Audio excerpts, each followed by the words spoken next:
सीखा है ना कि वजू किस तरीके से करना है। और जो वो तरीका जो है ना, जो कल जो बयान हुआ वजू करने का, जो तरीका जो कल बयान हुआ वो सुन्नत तरीका है। क्या है? सुन्नत तरीका है।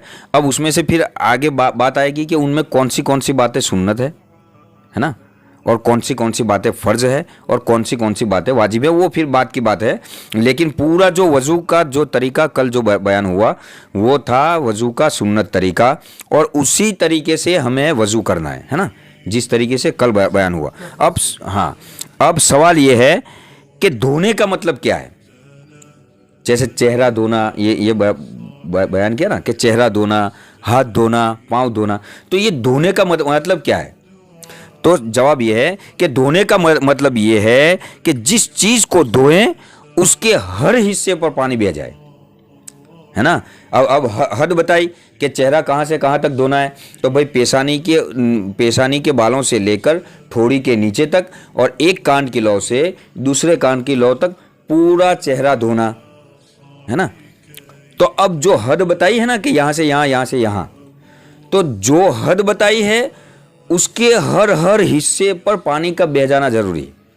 ये नहीं कि हम चेहरा धोएं और पेशानी धोएं ही नहीं, पूरा मुंह धोएं और पेशानी बाकी रह जाए या ठोड़ी बाकी रह जाए, ये नहीं। बल्कि जो हद बताई है उसके हर हिस्से से पानी बह जाना जरूरी है, समझे। जब तक पानी बहेगा नहीं उसको धोना नहीं कहेंगे। जब तक पानी उस हिस्से से बहेगा नहीं उसको धोना नहीं कहेंगे। इसको कहते हैं पानी का मलना। पानी के मलने में और पानी से धोने में, है ना, दोनों में फर्क है। पानी से मलने में और पानी से धोने में, ये दोनों में फर्क है।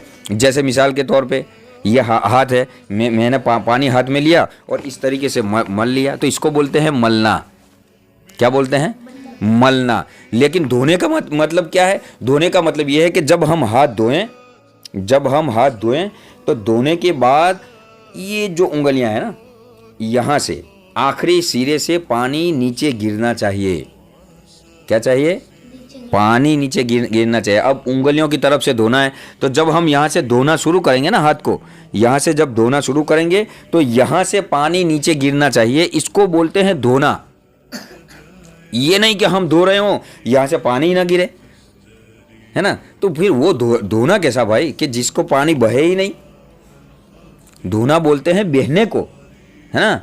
तो धोने का मतलब ये है कि जिन चीज़ों को धोने का हुक्म दिया है ना, जिस हिस्से को, वहाँ से पानी बह जाए, है ना। अब सवाल ये है कि अगर कुछ हिस्सा भीग गया हो मगर उस पर पानी न बहा हो तो वजू होगा या नहीं। अब पूरा चेहरा धोना है, लेकिन पूरे चेहरे में कुछ हिस्सा धोया है और कुछ हिस्सा सिर्फ भीग गया है। क्या हुआ है? सिर्फ भीग गया है, तो उससे वजू होगा कि नहीं, है ना। तो जवाब, इस तरह वजू हरगिज नहीं होगा।